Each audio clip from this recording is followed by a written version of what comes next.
Good evening, everybody, and welcome to the FTI Podcast. Sorry for the little delay. We're never on time. It was my fault this time, screwing around with some new hardware and software for my make my voice sound a little bit more palatable for everybody. And obviously, it didn't work because you're hearing the same thing you hear every week. Welcome to our 25th episode. Congratulations to everyone for sticking with us. You know, even though there's 0 views on half of our videos, and you guys will probably see this stuff like 15 years from now when you're stumbling on YouTube and the algorithm just somehow spits it out to you, and you're going to be like, well, why do we care about these old races that happened 15 years ago? But as you can see, I added a blue light to the black curtain, so fancy. Did you have to copy my blue lighting in the background? I could change it if you would like. Jeez. Did you not see me sitting here changing the lights in my No. bumper behind me? I was sitting here just scrolling through the app trying to find a different color light on the bumper this week. The green does not look good. Oh, no, go back to blue. No. Blue is the universal broadcast color anyway. No, that green looked awful. So this week I have a little I have 2 of them here in honor, or just shout out to fan of the show and our favorite driver. I mean, we don't have favorite drivers at local tracks, but he has supported us. So shout out to T-Rev, Daniel. This Twisted Tea is for you, sir. We're starting early this week. The thing is, Chris just hides his when he does drink on the show, because he'll just have, a beast sitting out to the side, and I'll take a sip, and I think he's just drinking Monster, and then he's like, "Yep, I drank 3 beasts during the show." I'm kidding. He's not an alcoholic. He drinks 1. You'll be shocked to hear this, but I've actually cut back on my regular Monster intake. Oh my goodness. Are you feeling okay? Almost in half. Wow. That's impressive. I've been trying to go on a health kick because over the summer, when you're supposed to lose weight, I've seemed to gain weight. And I think it's because I'm drinking on now, since we've been to the World of Outlaws event, and I had NOS for the first time. Those things are delicious. And then I've been drinking Monsters more because just trying to stay awake going to these races. And then I've been drinking a lot more because it's summer, it's hot. Yeah, partying. I just quit smoking in May and have put the pounds on, and it's been like, okay, I gotta figure out somewhere to cut it, and cutting 2 Monsters is almost 500 calories a day. So holy hell. That's how where are you going to deal without that 400 milligrams of caffeine? Hey, I think it's 320 for 2 of them. Okay. To buy it. It's definitely not around anymore, but it was 200 milligrams of caffeine per can. The Logan Paul. Oh, the Prime energy drink has 200 milligrams in it. Yeah, those things, those are just like all these new. I will stick with NOS or Monster or Red Bull. I'm not going for, like A-Shock or Bang Energy or 3D or any of these weird brands. I tried some Celsius this week, and your wife was actually making fun of me at work because I had one. And it's I don't do the fake sugar well that all of these more fitness oriented ones are being geared towards. It's just Yeah, because they're fitness energy drinks, but they're for like they're making them pre-workout drinks, and Yeah. it's like yes, because that's what I want to drink before I work out. Something that's very apparently not sugary, but has this synthetic sugar in it that's going to make my stomach hurt while I'm trying to bench press. Like that I sounds like think a great amount of fun. I think fake sugar tastes crunchy. If that makes sense. It doesn't, but for folks at home, Chris has a thing with textures. Like a lot. Like I don't like creamy foods or casseroles or anything like that, but Chris is to a whole nother level. Like he does not like mac and cheese. Yeah, He it's pretty he bad. he only drinks Coca-Cola if it's from McDonald's because out of the can just isn't the same or out No, of I'll drink it out of the can or the bottle, but McDonald's has the best Coke. well, yeah, because It's tiered. It's tiered. It's McDonald's. It's out of the can, out of a 20 ounce, out of a 2 liter. but don't go. He was not drinking. Good thing they didn't have Coca-Cola at IMS because you wouldn't be drinking it. But No, they had actually, the no. Fountain Coke is the best Coke. but it's the Dr. Pepper that you won't drink out of the Yeah, fountain. it's the because Dr. He's a Pepper. very complicated man, folks. He We haven't even started on I know. pizza.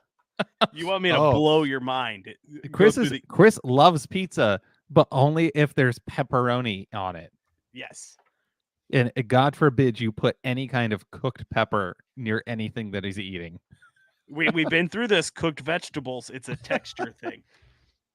Where me, I'm like, yeah, let's have a meat lovers with banana peppers and jalapenos on there.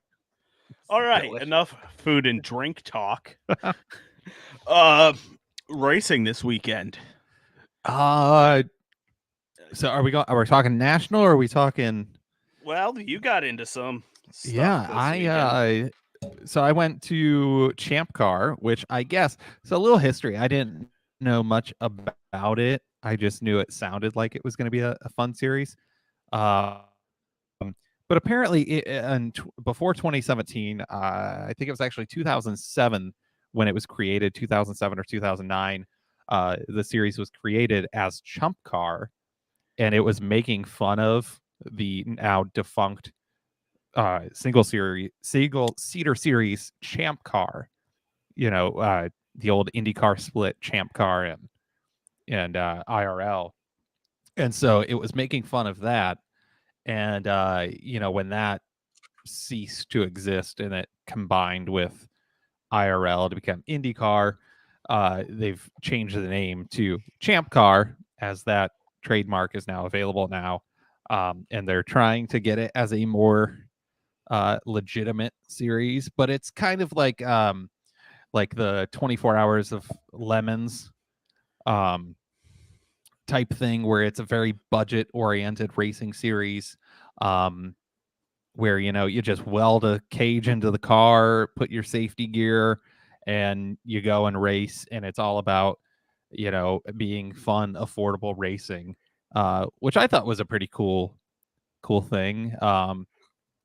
So it definitely wasn't a super great, not many beautiful cars there. I mean, there were a few of them that were pretty nice, but there was also some that looked like they were ran at a local tracks. There was a neon in there.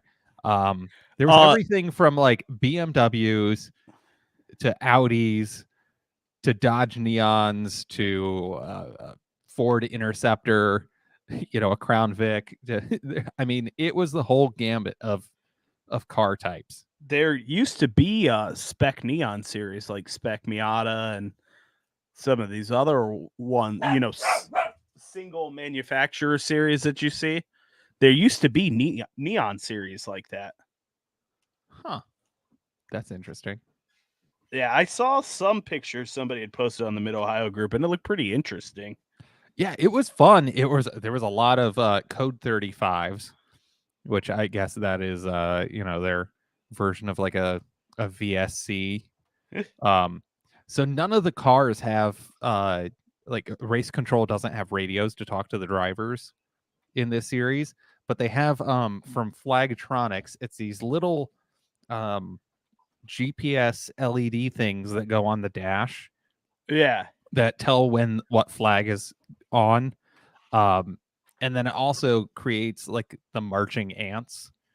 So you can see, and then every corner marshal, so when you're looking at the thing, you can see, where every driver is. Even the safety vehicles had them, which was kind of cool. So if you're watching the marching ants and, you see a code 35 come up and you're like, ah, crap, because there's no race control radio. So you have no clue what's going on. You go onto YouTube to the marching ants and like, oh, okay, they're in turn 5.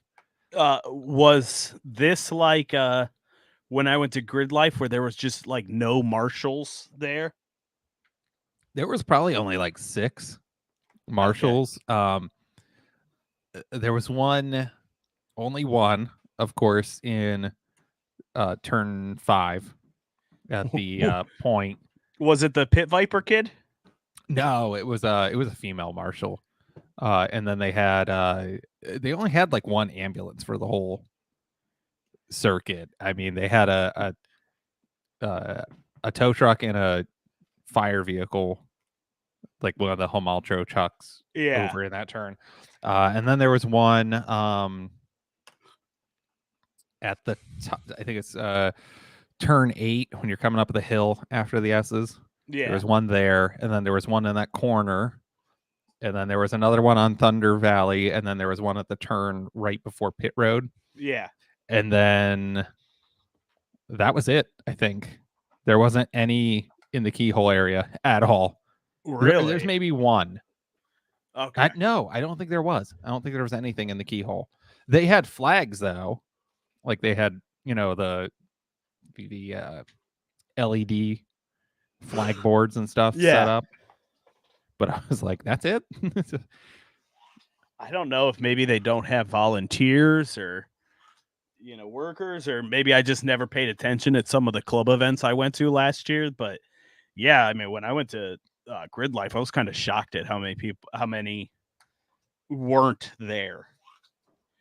You go to some of these other events and there's 3 in some corners, and there was just none at Grid Life. Yeah, and there was literally only one at each corner where there was a marshal. Like it was, there weren't multiples anywhere. And they were kind of slow on getting to some of the accidents.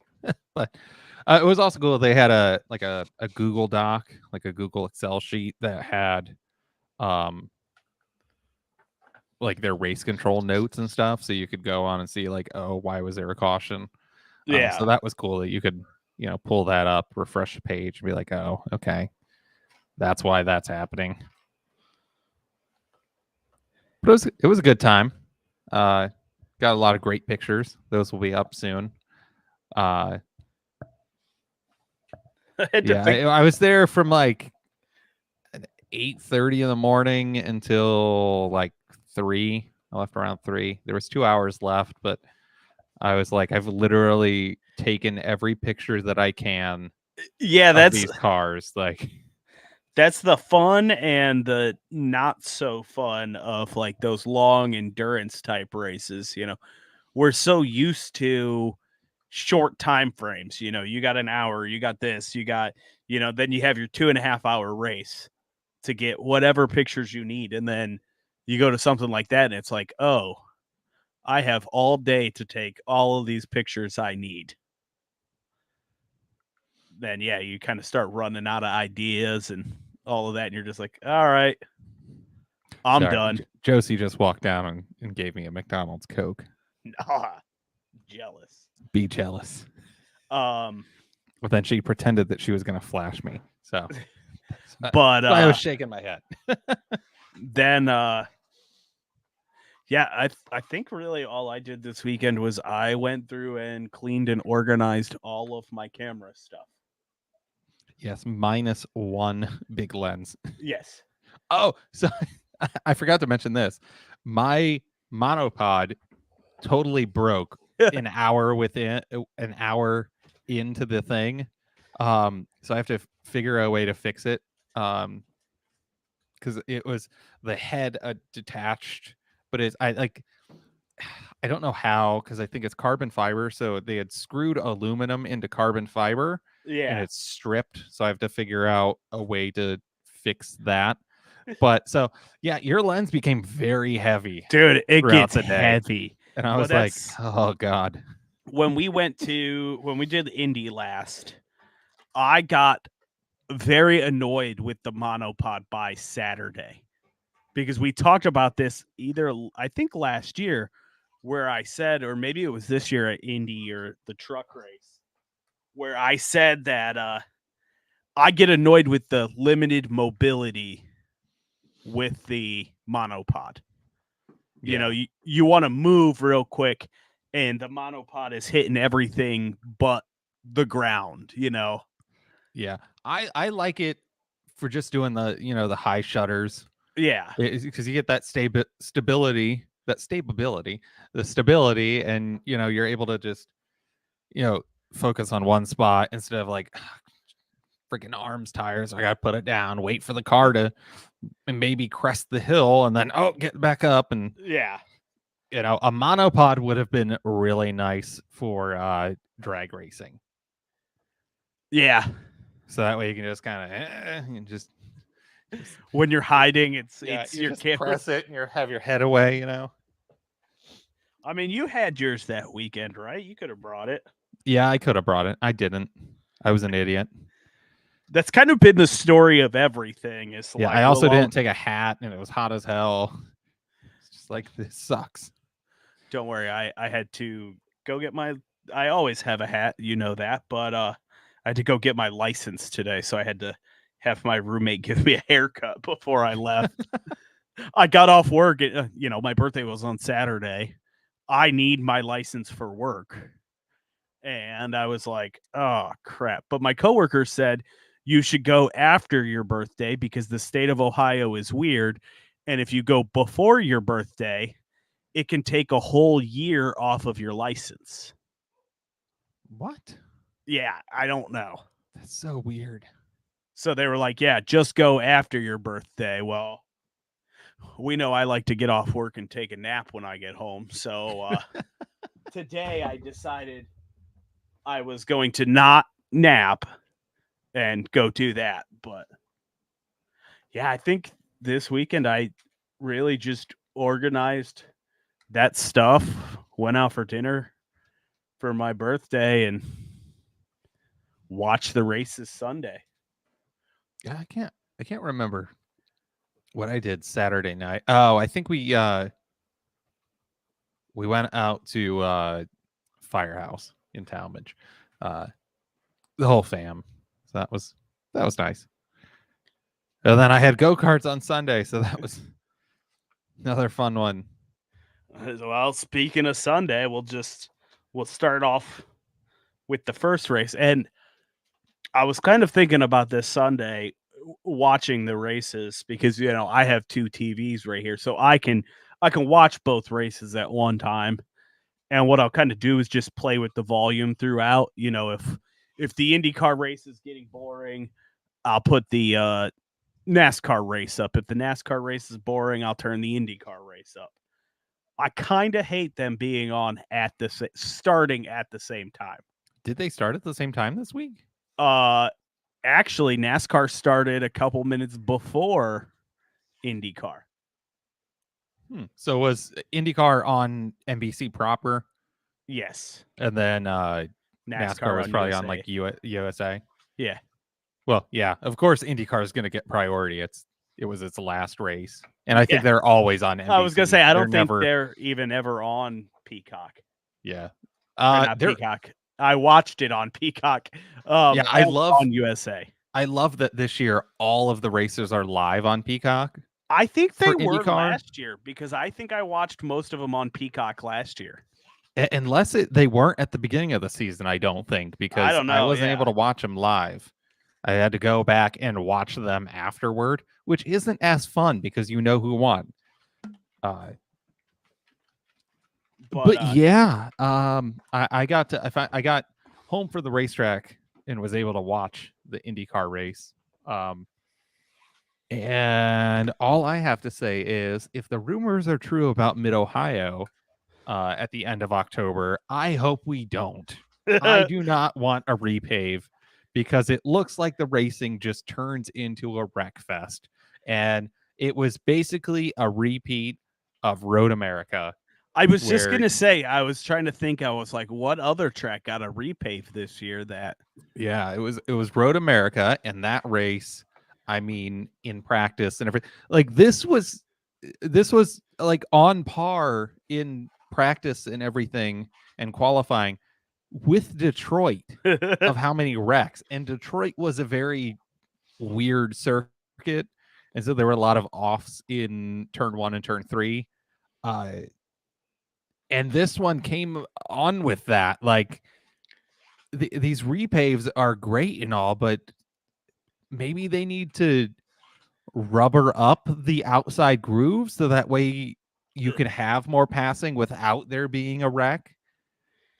I would think with the amount of rubber laid down on an IndyCar weekend, because I mean, yeah, they might not have had the USF cars out there this weekend, but I think Porsche Sprint was out there. Yeah, it looked like it. I think it was. Because I think I watched them Saturday, and I know Indy Next was out there. Now it's different rubber compounds on both of those cars, so I mean that could, it's not the right rubber getting laid down, but you would think there would be enough rubber laid down that it shouldn't be that big of an ice skating rink. Well, it's not on the racing line. On the racing Well, line, yeah. it's super sticky, but then you get slightly off. You get a tire off of that, and it's, Well, I mean, you saw a lot of them just if they broke, hit the brakes even slightly late, just flying off. It was a lot of I before we started, I put on the race highlights or whatever, the race things, and it seemed like a lot of those incidents were caused by just braking and sliding the tires. I mean, a lot of those the start of the race, the big wreck in turn, I think it was turn 1. You had Will Power just lose it going down the straightaway. Yeah, it was spinning the tires down the straightaway. You had Colt Herta. I don't know where he was going. Yeah, that was a weird one. And even the broadcasters were a little confused of why you would go that far off the racing line on even the start. before the start line. I mean, they might have had the green. I think Indy Race Control kind of dropped the ball on a lot of this race. Yeah, there should have been, I think, a lot more penalties based on IndyCar's system. Yeah. If it was a NASCAR race, they would have been perfectly fine with it. But like based on like the history of how IndyCar penalizes, there definitely should have been more of those handed out this week, and there weren't.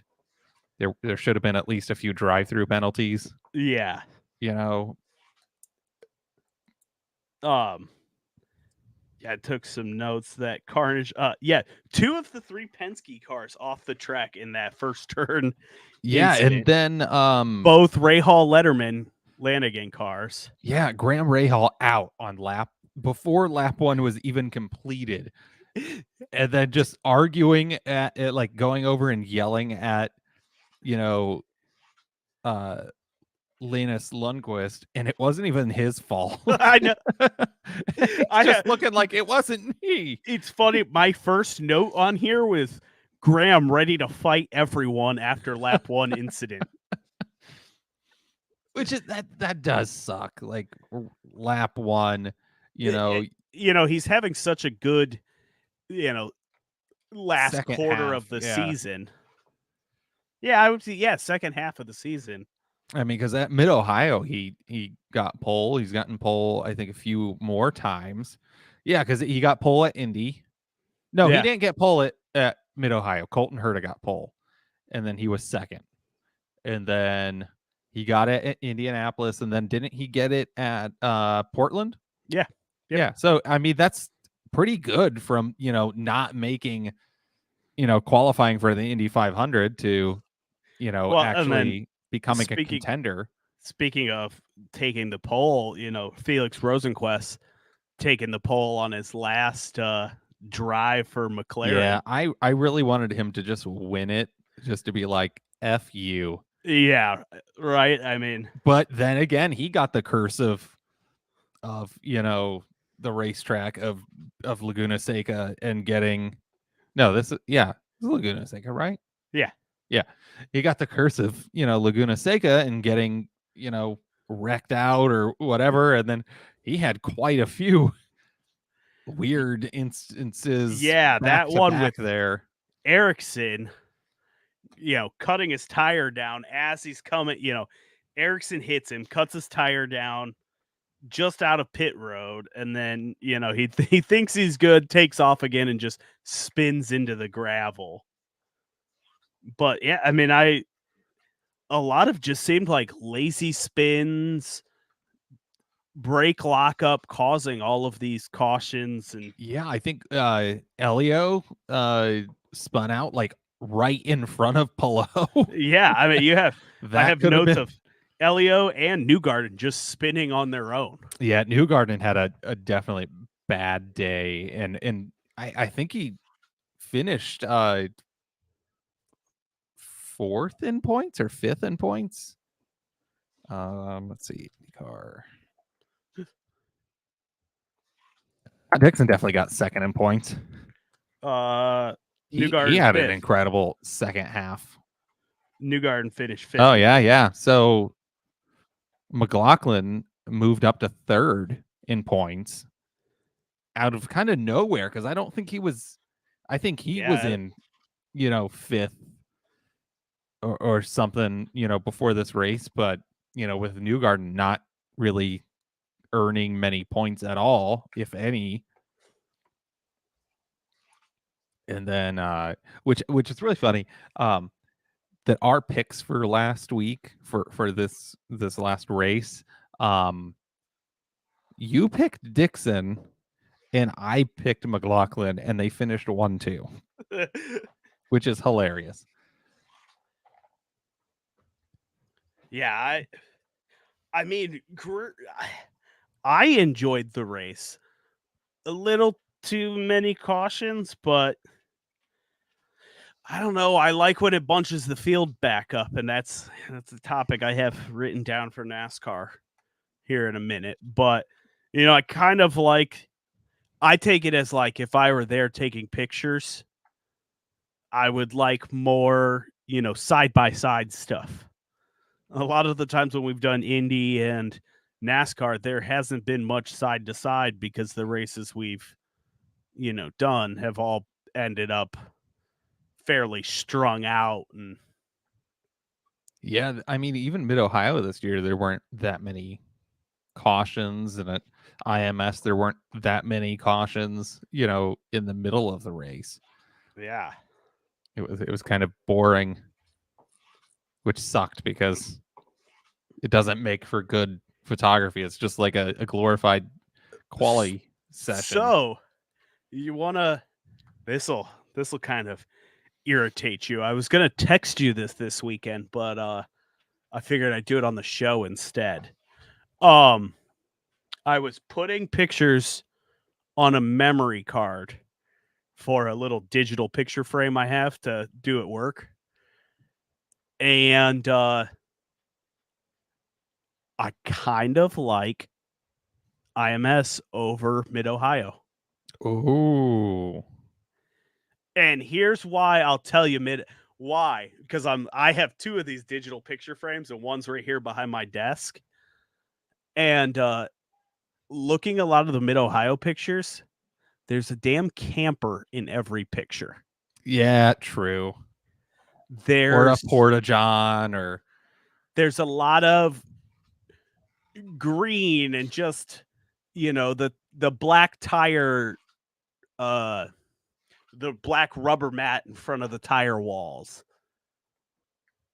There's just, I don't know, as nice as Mid Ohio can be with all the trees and this, that, and the other, doesn't matter what turn you're, a lot of the places on the track, you're getting a camper in the background.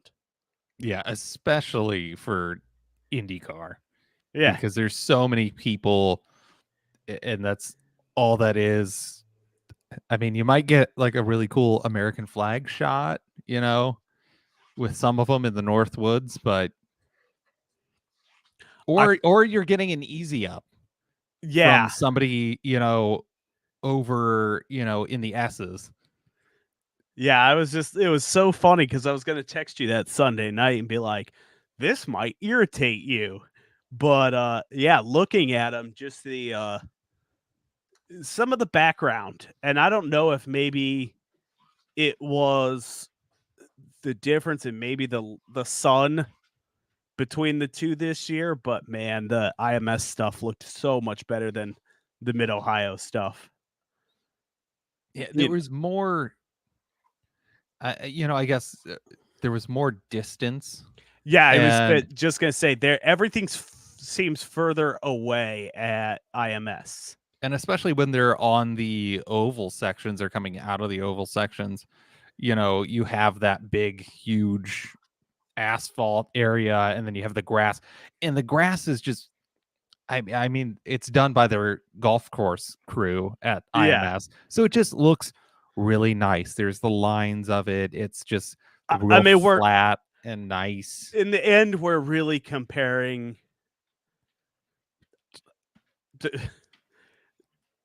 to, It's like a minor league baseball team and a major league baseball team, yeah, or a high we're school football stadium and an NFL stadium, basically. yeah. It's not fair, but It is funny to say because we bitched about uh IMS when we got back from it about how, oh, everything sucks. It looks so everything looks the boring. And same. What corner was this picture taken at?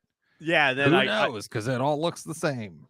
and maybe it's just because like the way the track is shaped at Mid Ohio, you don't have a lot of the straight on effects. Maybe where it's where the photo holes are or things like that. But yeah, I don't know. I just thought that was kind of funny. This week, I did actually. Um, so on the inside of the carousel, I walked farther down Yeah. this week, and apparently there is also a gate over a little bit past the bridge going towards the carousel. There's a crossover, and there's a few black painted spots farther than just that corner Yeah. where you can get some good ender shots or whatever, or I pans. I had some decent shots coming, those that turn into the carousel out of Thunder Valley where they come up out of the hill. But I think those were during the truck race.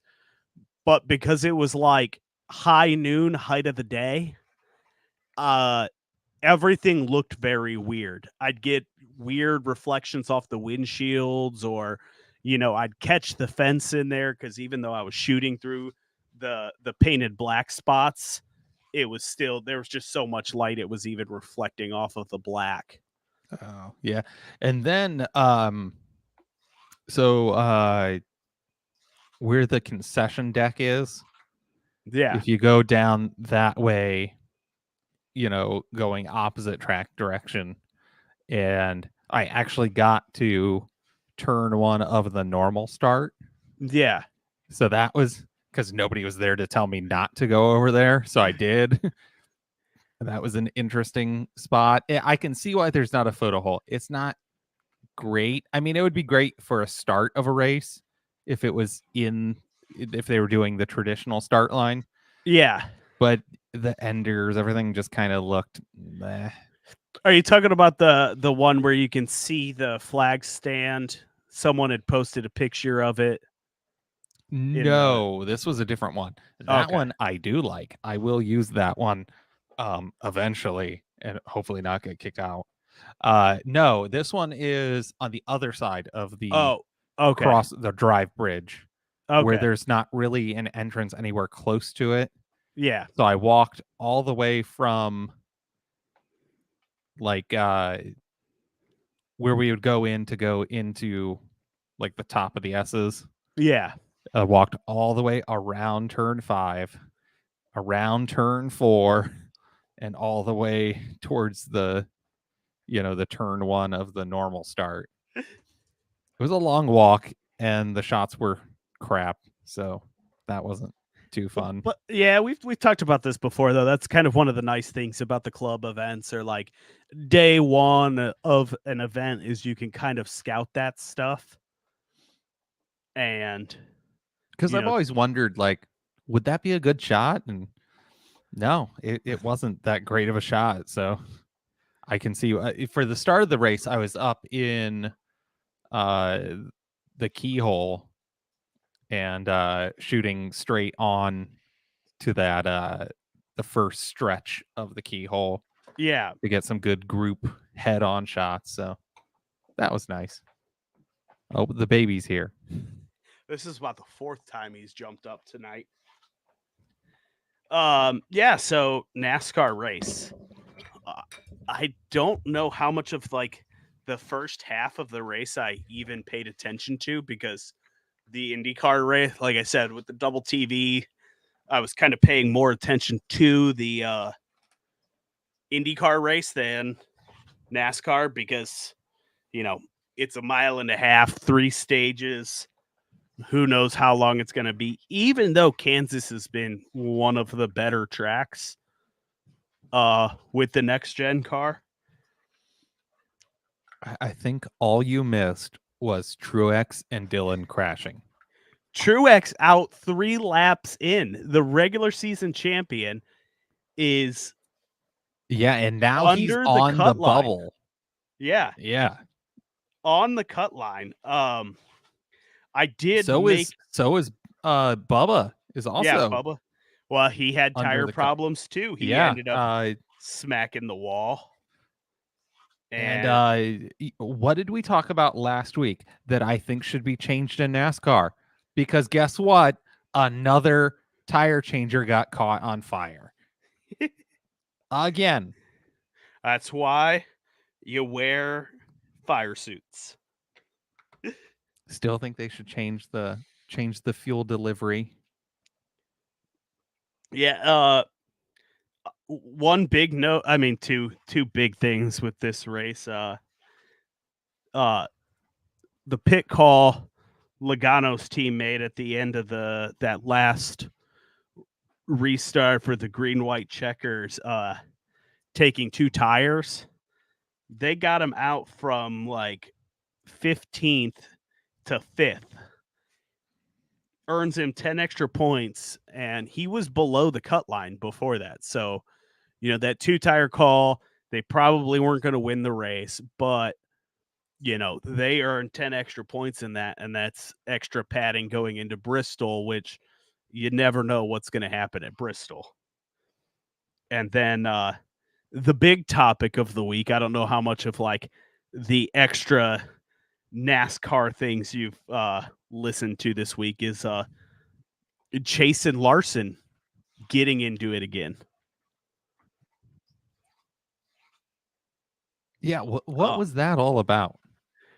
Coming off of that final pit stop, Chase is coming. Larson pulls out of his box. Keselowski pulls out of his box too, forcing Larson into Chase.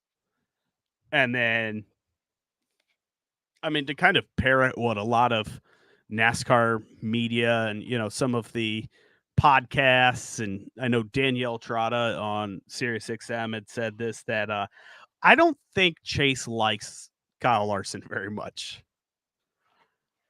I think, after 2020, Chase won his championship. The next year, Larson comes in and kind of takes the spotlight away. Right now, I would say you definitely have like a Jimmy Johnson, Jeff Gordon inter-team rivalry right there with them, of like two of the most popular, two of the best drivers right now, just always seem to be near each other, and they're teammates on top of that. So I don't know. I think if I was Chase, I'd kind of feel the same way. It seems like he's had this terrible year. Caveat of terrible year because of decisions he's made, but he's having this terrible year. He's running all right in that race, and has that issue with, oh look, Larson again. So, but yeah, I don't know. I think Chase is a good driver, but I don't know if anyone is competing with Larson.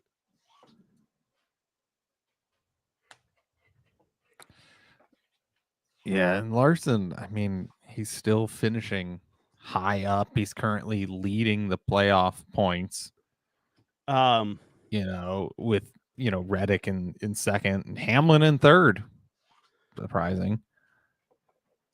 Well, Hamlin led most of the race this week, and that was one of the reasons why I kind of at one point had turned it down and was watching, caring more about the IndyCar race. I mean, yeah, the IndyCar race was a mess, but I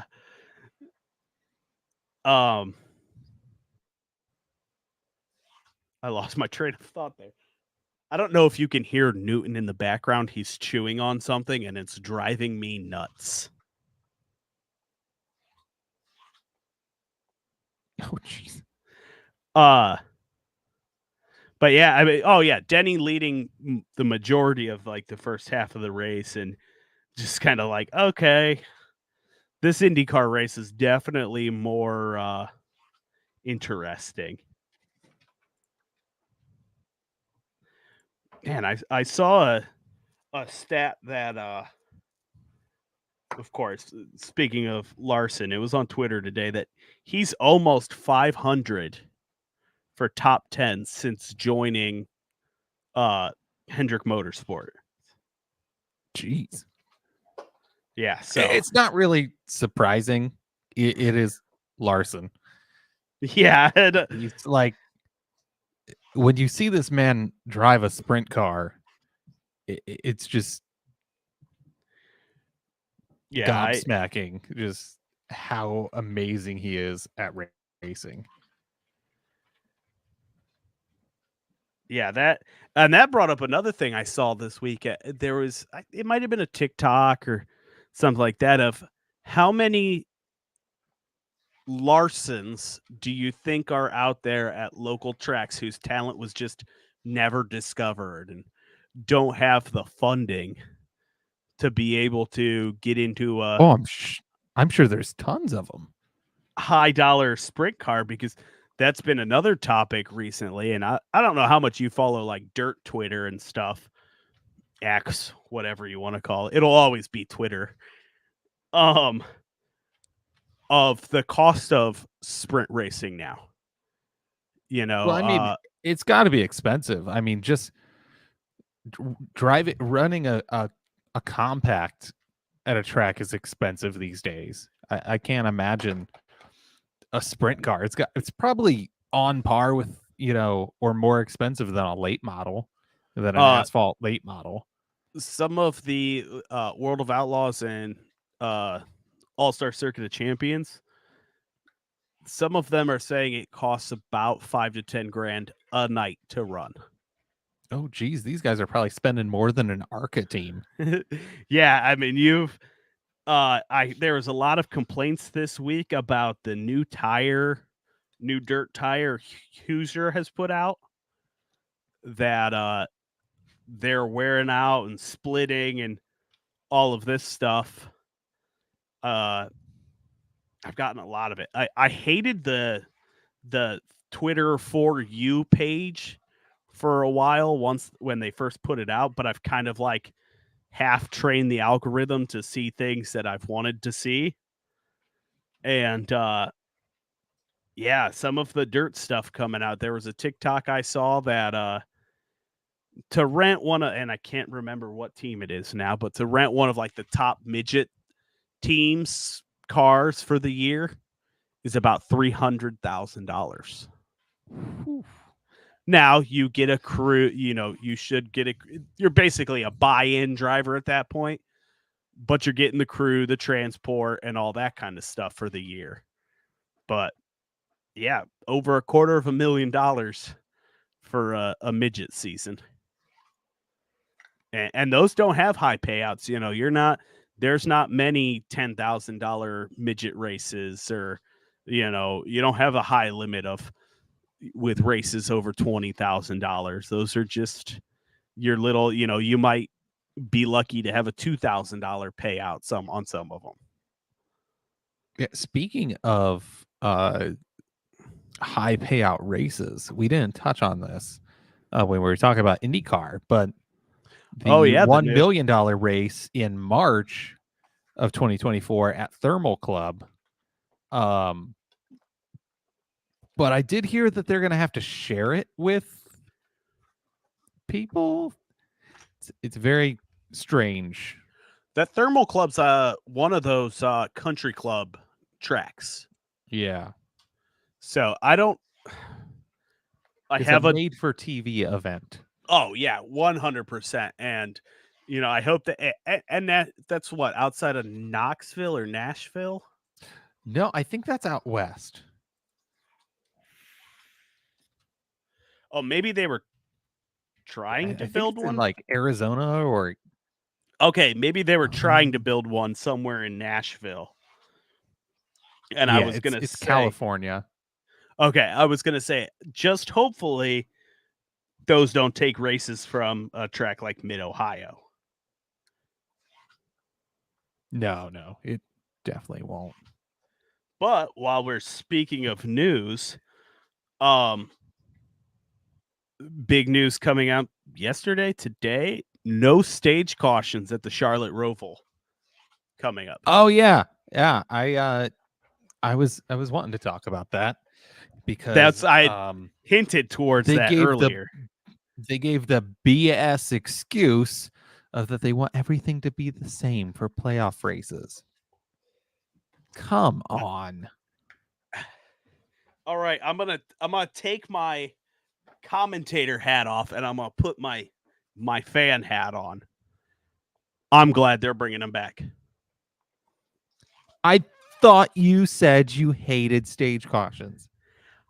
I said I'm putting my fan hat on right now for the playoffs. I'm glad they're bringing them back because the Charlotte Roval race has been one of the most exciting races every year. Because of the track, because of the implications of the playoffs, being later in the playoffs. 2 years ago, was it last year? Maybe it was last year, 2 years ago, whenever it was, when Chase and Harvick, it was 2 years ago, I think, when Chase and Harvick were going at it. It started at Bristol with Chase holding up Harvick. And then it continued. Harvick tried to, get Chase back, and Chase ends up like winning the race or whatever. The Roval has always been an exciting race. It's one of those kind of wild card races that's thrown into the playoffs. And I don't know. I'm kind of glad that they'll bring it back this year because it'll bunch the field up for those big, wild, crazy restarts. And in conjunction with bringing back the stage cautions, they're moving the restart zone to the chicane. To a chicane. Weird. It's kind of like what they did with Indy this year. to move the restart zone back to try and stop, turn one calamity. But I mean, I don't know if I'd want what, but that's what we want. I don't know if I'd want to be in the back of the field with everyone starting in a chicane, because another note I had from this week's race is Denny Hamlin crying on his podcast in post-race about Larson laying back on the restart and Denny not getting a good restart because he's mirror driving, trying to get the push from trying to lay back so Larson will give him a push. Driver Denny lost this weekend, but owner Denny won with Tyler Reddick winning. That's the fourth race with three different drivers in a row. 2311 has won at Kansas. And you did say that a Toyota was going to win. Sometimes I know what I'm talking about. Yeah, sometimes. I mean, pretty much constantly with NASCAR. But I picked like Martin Truex, didn't I? You picked. Yeah. I picked Bell. Well, you won because my guy was out 3 laps in. Yeah.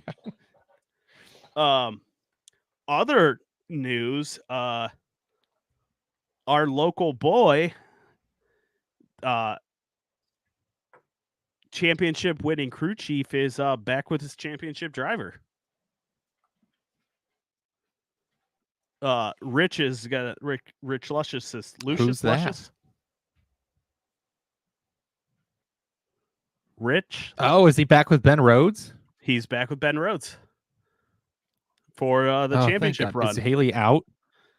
I don't know. I was looking for some news on that today because I saw a post on our NASCAR, and I don't think she's had any plans, but they're bringing Rich back because Ben made it to the second round of the truck playoffs. Okay. I mean, they're a winning team, those two together. So. And hopefully he just sticks on as his crew chief for next year. Yeah. Because I haven't talked to him, but I'm pretty sure he's not too thrilled being Haley Deegan's crew chief. Because Haley's in. Yeah, because Ben Rhodes in 7th right now in overall points, but he's in 7th in playoffs as well. And then Ty Majeski is in 5th. And then isn't Carson Hocevar? Yeah, Carson's up there scheduled to move into a cup car next year. Well, rumors. That was my last. I'm jumping the gun here. Note I had down here is more silly season talk. Chris Rice from Colleague posts some weird little picture of 2 hands shaking today of an announcement on Friday because they're not sure what we're not sure what their 2 cars are going to run next year. With Justin Haley going to Rick Ware and the Dinger, not sure, basically saying he'll do whatever Chris Rice and Matt Collick want him to do, whether that be, Xfinity or Cup. But, so one, if not both of their cars are open. Twitter is kind of pointing towards it being Daniel Hemrick going to that. I think Haley drives a 31 car, I think. And then, Hocevar is rumored to be taking over the 77 Spire car. And then the last one that I had noted is Zane Smith, last year's truck champion. Front Row released him from his contract, and he announced today his future plans are set in stone or something, and it's something he's excited about and he's always wanted. So maybe he's going to Cup. Maybe he'll be driving that Spire car. Who knows there? Rumors earlier in this year was that Hocevar was going to be going to the, I think, 8 junior motorsports, but silly season being silly as it always is. Yeah, and I think silly season wise, IndyCar's pretty much set. With Malukas confirmed for McLaren, so those seats are all filled. Palou has confirmed that he's re-signing with Ganassi, which is, no surprise. I think, so they're fully filled now because Marcus Armstrong's going full time in the 11. And then Ericsson moved to Andretti. I think there may be one Andretti seat that's still up in the air. That would be the 29, I think. Because I'm pretty sure Grosjean's out. Yeah. Which we didn't mention when we talked about the race is him racing for his life at the end of that race. Oh man, I was so mad that him and Pato had to pit still.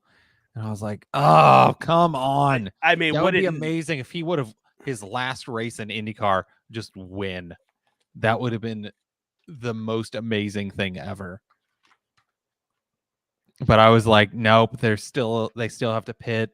We were at Sunday dinner watching it, and I was like, no, it's not gonna go well. He still has to pit. And then of course there was another caution for something, and then both Hunko's Hollinger cars up at the front because everyone else had wrecked out early in the race. So you had all these people. I mean, Malukas was up there in his Dale Coyne until he spun out or something happened with him, which sucked because he was up there. There was a lot of good moments in that race of back markers pulling off really good runs.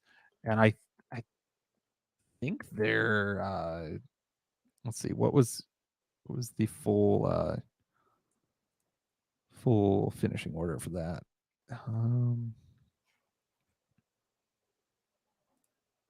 Who are you looking for? Come on, computer.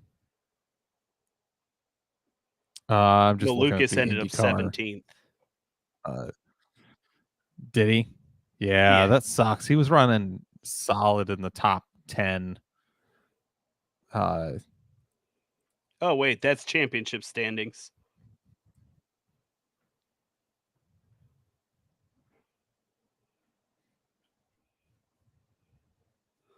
Okay, race results. He finished.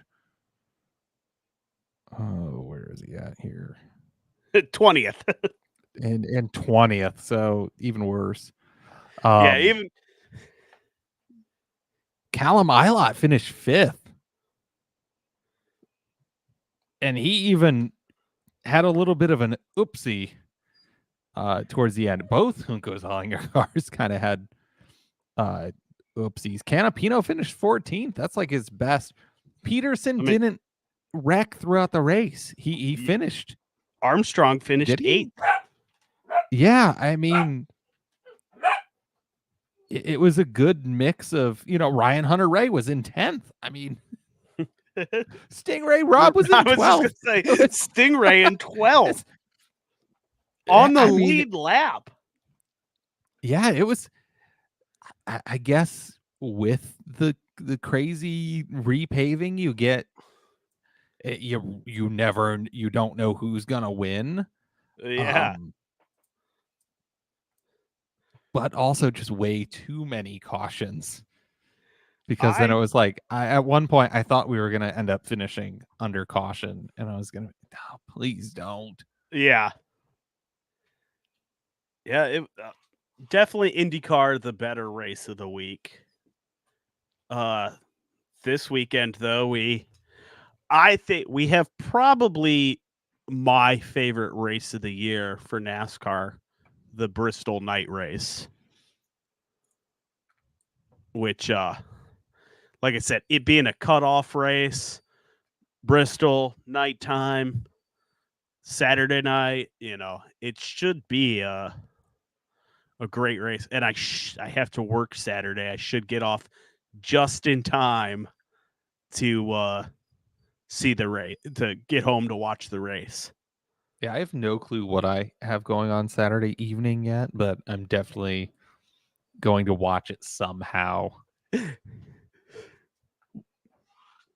But Yeah, and then we don't have anything this weekend, but next weekend we have World of Outlaws sprints, and I will go and get my free NOS energy drink or two. Man, I'm I should have never pointed that out to you there. Yeah, that's a bad idea. I cannot wait to see the World of Outlaw. I can't wait just to be back at Sharon. I mean, it's been, we've only been twice this year. I think so. And lovely place to go and watch racing. And it's just, I hate how short the sprint car races are though. Yeah. Because it's like, I want more. It wasn't enough. The late model race was nice because it was a little longer. You could actually make it to the other side of the track and try some other things out. But sprint car races, it's just too fast. It's like 30 laps are gone. All right, so dogs are getting a little antsy. Who's your pick for the Bristol night race?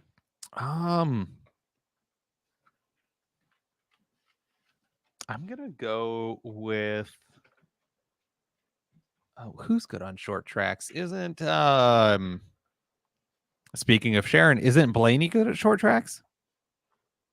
I don't really know. His last two wins have come in 1.5 miles. Okay. Chris Buescher won it last year. Let's go with, I have no clue. I don't know anybody's name in NASCAR really. I mean, horrible. With this being the race it is, you can just kind of throw it out because it'll either be just a single file boring race, or it just could be an absolute mess like this week's IndyCar race.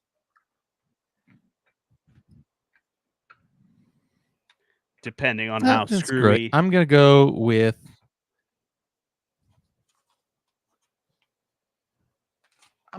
Blaney. All right, I will do one under him and do KFB. That's Kyle Busch, if you don't know. I do know. Okay. Kyle Busch. Do I have No, I don't have a Blaney hat. I was going to say, I could wear the hat of the winner next week because I have 2 or 3 Kyle Busch hats.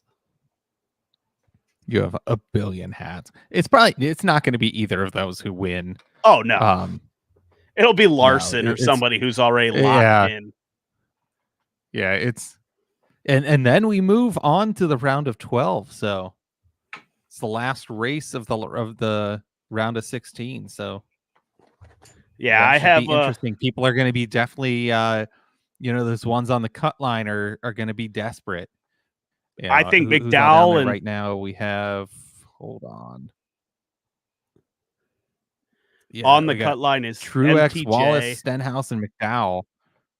I think McDowell and Spinhouse are out for sure. Bubba is pretty much in a must win. Martin strategy plays out. I think he,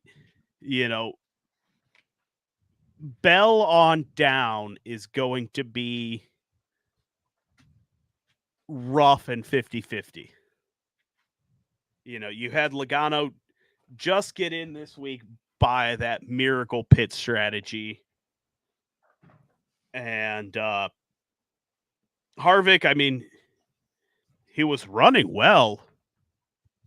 I think it was Sunday's race, and just, fell victim to the race itself. And Bell just hasn't had a great playoffs so far. So, yeah, I would say those bottom three are probably for sure out. They're all must wins. And then Bell on down, you can just throw one of those names in. Is who's going to be eliminated. Yeah, it's definitely not going to be anybody up to, unless there's something catastrophic that happens. Yeah, unless there's a repeat of Martin Truex and someone wrecks lap 2. I don't think we're going to have that bottom four shouldn't change too much. So how does that happen that Truex can get out if he won? Didn't he win the season points? The regular he did, season but points? he's had 2 awful races. That sucks that you're not locked in if you won at least until the 12, and then you have to fight. That's funny. Door Bumper Clear had the same take on argument. Or maybe, I think it was DBC, had the same argument about that of, well, nope, it wasn't Door Bumper Clear. It was the teardown of, well, people on Twitter saying Martin should have been locked in. But, if you run, I don't remember what he ran at Darlington, but he finished 32nd or 33rd, however many cars were in Sunday's race. And then you come into Bristol and, you don't finish within the top 10. You kind of did it to yourself there. Yeah. He had a bad race at Darlington because he bent a toe link in practice or something and didn't say anything to the team, because that would have meant he would have had to start towards the rear of the field. So you kind of do it to yourself. You shoot yourself in the foot there. So, yeah, he had a great season, but yeah, I mean, you have, well, never mind. I was going to say Willie B, who had the most wins this season, but he's in 4th place in points, so playoff points. Yeah, he's still doing good. Chris Buescher, who went on a tear at the end of the season, his teammate and now he's sitting 9th. Yeah, and Brad Keselowski's sitting 5th. So I think the playoffs just it's kind of like I said about the stage cautions and stuff. It just adds there's just that extra drama to it all. So it makes it so confusing for me, because it makes it too much like football or any other sport where you have all these weird points for things. And you know what? By next year or 2025, you'll be like me, and you'll by know like all 2026, I'll know everything, and it will be different by then. As soon as I understand it, it's gonna change. They'll change it. Yeah. They'll be like, nah, we're not doing that again. I'm like, oh, great, cool. But with IndyCar, it's you get points, and that's how it is. Yeah. Same well, you can with you can thank Jim Jam for that, winning all them championship. And then they're like, we got to do something. Yeah. But yeah, I think that's all I have for this week. Yeah, that's all I got. We'll see you guys next Wednesday. I think we're gonna start doing these on Wednesdays. It's a good day. Yeah, we'll have the NASCAR race to talk about, and that's probably it. Unless I find some. There he is. See, it's dinner time. Says I'm hungry. Dude, they can tell time 7:00 every day. They start. He says, "Hey, it's 15 minutes past, man. Yeah, I'm hungry." The Black Great Dane that he's been in here a couple times. He's the worst. He'll come up and start crying, and grumbling at you. So, yep, it's dinner time for my wiener. Oh boy. All right, see you. All right, everybody. We'll see you next week. Good night.